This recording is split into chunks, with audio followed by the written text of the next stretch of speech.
Shalom keluarga damai, kembali lagi dalam Sapaan Damai Sejahtera 12 Desember 2022.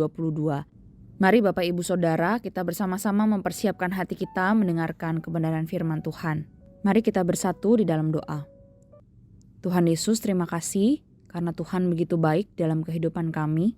Kami bersyukur untuk setiap pemeliharaan yang Tuhan selalu berikan buat setiap kami hari demi hari. Kasih karunia Tuhan selalu ada di dalam kehidupan kami. Saat ini ya Tuhan, kami mau bersama-sama duduk di bawah kaki salib Tuhan. Kami mau mendengarkan firman Tuhan. Kiranya firman Tuhan ini sungguh-sungguh berbicara kepada setiap kami, mengingatkan dan menegur setiap kami, memampukan kami untuk hidup sesuai dengan apa yang menjadi kehendak Tuhan dalam kehidupan kami. Terima kasih Tuhan Yesus. Dalam nama Tuhan Yesus kami berdoa dan mengucap syukur. Amin. Bapak Ibu Saudara, pembacaan firman Tuhan kita pada hari ini terambil dalam Kisah Para Rasul 15, ayatnya yang ke-12 hingga ayatnya yang ke-16. Kisah Para Rasul pasal yang ke-5, ayat yang ke-12 hingga ayatnya yang ke-16. Tanda-tanda dan mukjizat-mukjizat. Dan oleh rasul-rasul diadakan banyak tanda dan mukjizat di antara orang banyak. Semua orang percaya selalu berkumpul di serambi Salomo dalam persekutuan yang erat. Orang-orang lain tidak ada yang berani menggabungkan diri kepada mereka. Namun mereka sangat dihormati orang banyak. Dan makin lama makin bertambah jumlah orang yang percaya kepada Tuhan. Baik laki-laki maupun perempuan. Bahkan mereka membawa orang-orang sakit keluar ke jalan raya dan membaringkannya di atas balai-balai dan tilam. Supaya apabila Petrus lewat, setidak-tidaknya bayangannya mengenai salah seorang dari mereka. Dan juga orang banyak dari kota-kota sekitar Yerusalem datang berduyun-duyun serta membawa orang-orang yang sakit dan orang-orang yang diganggu roh jahat. Dan mereka semua disembuhkan. Sedemikian jauh pembacaan firman Tuhan kita pada hari ini. Bapak Ibu Saudara, tema perenungan kita pada hari ini adalah kemurnian gereja Allah. Bapak Ibu Saudara, Tuhan kita adalah Allah yang maha kasih, tetapi juga adalah Allah yang maha kudus. Karena itu, Ia tidak akan membiarkan seorang pun mempermainkan Dia dan mencemarkan jemaatnya. Hal ini dapat kita lihat dalam tindakan nyata Allah terhadap Ananias dan Safira dalam perikop sebelumnya yang dapat Bapak Ibu Saudara perhatikan. Namun Bapak Ibu Saudara, saat ini jarang sekali kita mendengar gereja dan hamba Tuhan tetap setia dan tegas dalam mendisiplinkan jemaat yang melanggar kesucian Tuhan. Mungkin ini terjadi karena gereja atau hamba Tuhan takut menghadapi resiko yang terjadi. Misalnya penolakan dan kemarahan anggota jemaat atau kerabatnya terhadap gereja dan hamba Tuhan yang bertindak dengan tegas. Bisa juga ada kekhawatiran bila anggota jemaat itu pindah ke gereja lain. Padahal Bapak Ibu Saudara, gereja seharusnya berperan sebagai tiang penopang dan dasar kebenaran. Hal ini penting karena gereja yang murni dan tetap berdiri dalam kebenaran akan menghasilkan dampak yang besar di dalam kehidupan gereja maupun masyarakat. Inilah yang dapat kita saksikan dalam perikop yang tadi kita baca, dalam kehidupan jemaat mula-mula. Kalau kita lihat, pertama, karya Allah semakin nyata dan meluap-luap di tengah umatnya.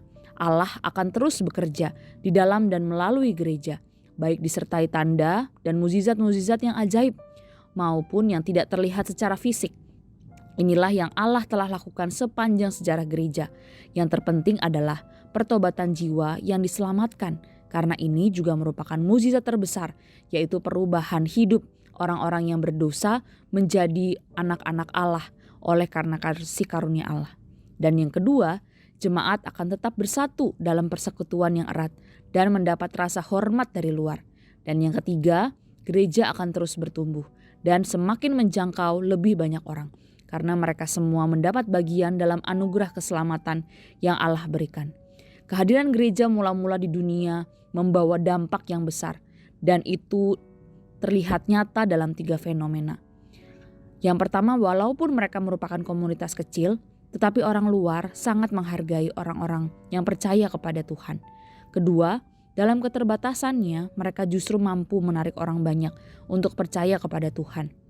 Dan yang ketiga, mereka mampu membagikan kasih Allah kepada banyak orang melalui mukjizat penyembuhan dan pembebasan dari roh jahat. Dan secara manusiawi, ketiga hal ini mustahil untuk bisa dimiliki oleh sekelompok orang kecil. Tetapi kenyataannya mereka memilikinya karena Allah beranugerah bagi gereja yang sungguh-sungguh mau hidup murni, kudus di hadapan Allah dan menjadi berkat. Adapun rahasia ledakan yang dibawa oleh gereja-gereja mula-mula ini ada dua hal. Yang pertama, gereja mula-mula mampu mempengaruhi dunia karena adanya kuasa Allah yang bekerja di tengah-tengah gereja mula-mula. Selain itu, persekutuan mereka yang intensif sebagai tubuh Kristus juga menjadi rahasia. Dan dua hal ini mampu menghasilkan ledakan besar yang melanda dunia saat itu tanpa bisa dihentikan. Apabila dua hal ini juga kita miliki sebagai gereja Tuhan yang hidup di masa kini, maka tentu saja kita bisa bangkit dari kemandekan. Secara umum, gereja sekarang sudah lama tertidur. Kita begitu disibukkan dengan program-program rutin gereja, sehingga kita melupakan esensi yang lebih penting daripada itu. Kita melayani Allah, tetapi kita justru tidak mengalami kuasa Allah. Kita selalu berkumpul dalam gereja, tetapi tidak membangun persekutuan. Inilah ironis yang kita hadapi di gereja-gereja masa kini. Gereja perlu bangkit kembali dengan mengalami kuasa Allah dan memelihara persekutuan. Dengan inilah kita bisa membuat suatu ledakan di zaman kita, sebagaimana pengalaman gereja mula-mula. Bila kita menghendaki Allah berkarya secara ajaib di dalam gereja masa kini, maka setiap jemaat harus menyatukan hati di dalam doa dan persekutuan. Gereja harus terus berkembang dengan menjangkau jiwa-jiwa baru, dan kesucian juga harus diutamakan. Jangan membiarkan dosa dan kepentingan diri sendiri menghambat pertumbuhan gereja dan justru memecah belah gereja sebagai tubuh Kristus. Mari Bapak, Ibu, Saudara, kita yang saat ini menantikan kedatangan Tuhan Yesus kedua kali, kita menjaga kemurnian hidup kita di hadapan Tuhan sambil tetap bersatu padu di dalam persekutuan tubuh Kristus sehingga kita semakin menjadi berkat. Mari kita bersama-sama berdoa. Tuhan Yesus, terima kasih karena Tuhan adalah kepala gereja, karena Tuhan adalah gembala gereja yang tidak pernah meninggalkan setiap kami, domba-domba Tuhan. Saat ini ya Tuhan, kami rindu sebagai domba-domba Tuhan. Kami rindu Allah sendirilah yang menolong setiap kami, memberikan kami hikmat agar kami sungguh-sungguh hidup menjadi anak-anak Tuhan yang menyenangkan hati Tuhan, menjadi gereja Tuhan yang menjadi saksi bagi orang-orang di sekitar kami. Kami rindu ya Tuhan, gereja kami secara khusus gereja GKI Damai, hidup seperti gereja mula-mula, hidup mereka bersatu padu dengan erat dalam persekutuan. Mereka saling mendukung satu dengan yang lain. Biarlah Tuhan sendiri yang menopang setiap kami ya Tuhan. Dalam pelayanan kami, di dalam kehidupan kerohanian kami semakin bertumbuh di dalam iman kami kepada Tuhan. Ampuni dan biarlah Tuhan sendiri yang singkapkan jika ada hal-hal yang tidak berkenan di hati Tuhan.